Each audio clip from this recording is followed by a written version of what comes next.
France are the first defending champions to reach the semi-final since Brazil in 1998. France are the first team to win a World Cup game despite giving away 2 penalties. Now joining us to bask in the glory of his nation's win over England is a man who conned the nation on Friday morning, myself included by the way, into thinking that England were strong favourites to win the game. It is none other than French football expert Julien Laurens. Julien, bonjour, bonjour, my friends. I'm so sorry, first of all. No, you're not. Don't try and con us again, Julien. I've yet to see a face that looks less sorry in my life than that one I'm looking at right now. Because you make me laugh, that's why. No, in all seriousness, who let him in? You and I spoke about it. The man I want to ask you about, right? I was at the game. I really enjoyed the game. I've got to say, I thought England were excellent, particularly in the second half. But the man that goes under the radar was the one that you and I spoke about before the game, and it was Giroud. We gave him a mention there. I thought he was immense. Yeah. I thought he troubled Stones and Maguire. He gets the winning goal. Clearly, I keep saying it, he's just not as easy an eye technically as a Griezmann or an Mbappe. But how vital is he to that team? No, you're right, Ali, for all the work that he does without the ball and everything. The crazy thing on Saturday is that Deschamps is about to take him off. Yeah. Marcus Thuram is there, he's ready, he's going to come on. And Deschamps said afterwards, he's got that feeling. He said, let's wait a little bit more. And then there's the first chance that Pickford saves. The ball goes out, it's a corner. On the second phase of the corner is the goal. And I just think that sometimes as well, football just... Amazing. Exactly. It's amazing. Crazy. Were you a little bit concerned at that particular time? Because there's been a lot of criticism, as there always is after the game, Julien. And everybody, myself included, are experts after the event. People are now saying Gareth should have made substitutions this, that and the next thing before. However, you've just nailed it in the head for me. Deschamps didn't make a substitution until they scored, until France scored. He's got less depth than Gareth. That's a fair point. That's a valid point. And I did mention that, having watched the French against Tunisia, maybe his bench isn't as strong. Would you be slightly critical of Gareth not making a substitution before the game? Before the goal? Yeah, I tweeted during the second half when England were the strongest and we were really under pressure, and I said now they have to capitalise on that. And I felt that there was a missed opportunity there for Southgate to, after 60 minutes, after the equaliser almost, England was so much better than us and we were really struggling. We could not make 3 passes together, and I felt, okay, now take Henderson off, bring on Raheem Sterling, because that's the other thing I didn't understand. Not because he's not a good player. Rashford or Grealish or something. Exactly. Yeah. Because Sterling went home, came back, had not trained for 5 days, was in London. Like, you can't bring him on for a game of this calibre, of that level, just like that. And I agree with you, Laura. I think Grealish or Rashford would have been perfect on the hour mark, and then the pressure would have got even more intense. Yeah, I agree. I think you watch it back and some England fans are so disappointed because they saw such a change in the second half to the first. I hated the first half, Julien. I did not enjoy a second of it, apart from maybe right at the very beginning. And then when it looked like when France scored, and I was like, oh no, is it going to be one of those games? The second half, I thought they came out a completely different outfit. And I never at that point thought, I always felt positive, always thought it was in their hands. And then obviously things just sort of unravelled. The changes, I think, are something that Gareth Southgate might, that will stay with him, because those are the criticisms in the Euros final as well against Italy. Yeah, it's not the first time I was going to say. Yeah, and Rio Ferdinand's come out and said, look, he was reactive, not proactive. And I have to agree with that. I wanted to ask what the reaction's been in France.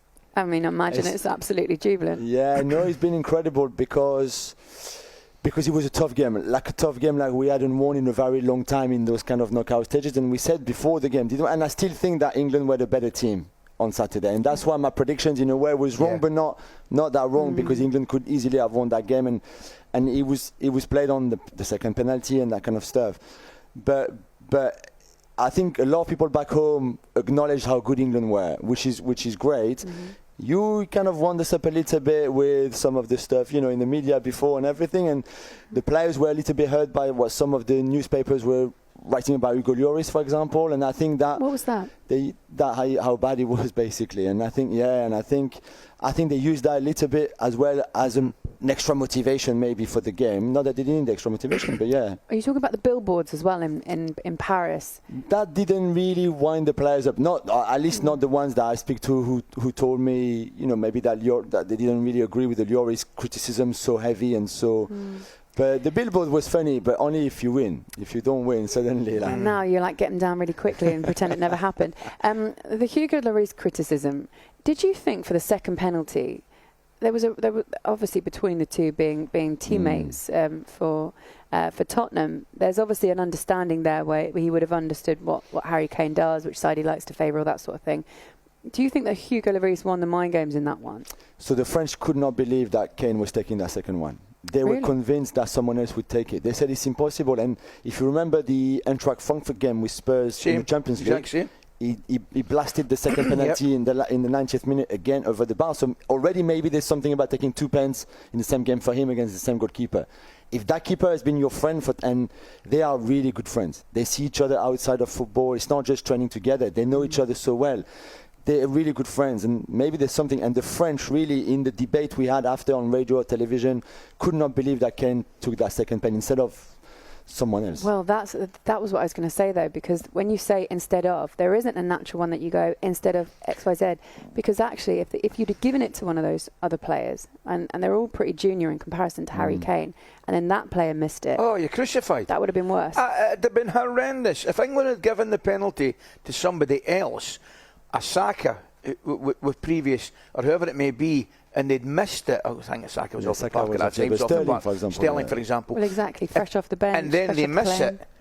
The criticism is double what you get. It's double what you get. But I looked at it, and we were speaking about it earlier on, Julien, and I'm thinking, what's going through Harry Kane's mind? And we had a discussion. I once took 2 penalties in one game as well, and it was a pretty big game. It was a cup final. And the second penalty, I'm saying to myself, I don't doubt myself the first penalty at all, because I know exactly what I'm doing. The second penalty, I'm saying, did I do the same or did I change it? And that's the only time I'm just thinking in Harry Kane's mind, is there a little bit of doubt? I don't think there's any doubt in the first penalty, but I think the second penalty is a little bit of doubt. Would there have been anyone else that would have taken it? Was it ever a consideration for a teammate to take that second penalty? No. And is it because there wasn't someone as a backup? Do you know who could have taken the second penalty for England? Harry Maguire. Yeah, but they would. I know what you're saying, but they would never have. Yeah. And if he'd have stepped up and taken that penalty, Harry Kane's always taken it. Yeah, I don't even know. I know what you're saying, because when he took that penalty in the shootout, he blasted it. Nearly took the net off. But I just don't think that would ever have even been a. Listen, I'm being very clever after the event, but I want to ask you, Julien, I was fortunate enough to be at the early game as well, Portugal, Morocco, and out of all the team performances I've seen at this World Cup, that one impressed me as much as anything. Morocco, they were outstanding. My only concern for Morocco would be, it's a crazy thing to say, is the next game a World Cup semi-final one game too far? I just think they've got a few injuries, the suspension. What do you think? But I thought the same before the Portugal game, and I said there's no way they can do it again like against Spain without some of the players, and they had only 2 of the back 4 that have been so good so far, because Aguerd and Mazraoui were not playing, and yet they did it again. So it's such an emotional game for us and for them, because of the relationship between the 2 countries. So many people from Moroccan descent, in France, or Moroccan community, and all of that. So it would be very, very special, I think, and Julien, you can't rule them out. Really quickly, because we're running out of time, I just want to ask you this. No, it's fine. Mbappe's reaction to Harry Kane missing that penalty, was that reaction because of what had happened in the press for Lloris? I don't know. So he's not laughing. I think he's screaming. Celebrating and screaming. But it looked like he's laughing. Yeah, I think also because everybody was talking about him, and I think he wanted to have a good game, and he kind of influenced the first goal. But I think it was a relief more than anything else. Fine. Okay. Julien, congratulations. Thank Your you. team are in the semi-finals of the World Cup. Couldn't have happened to a nicer man.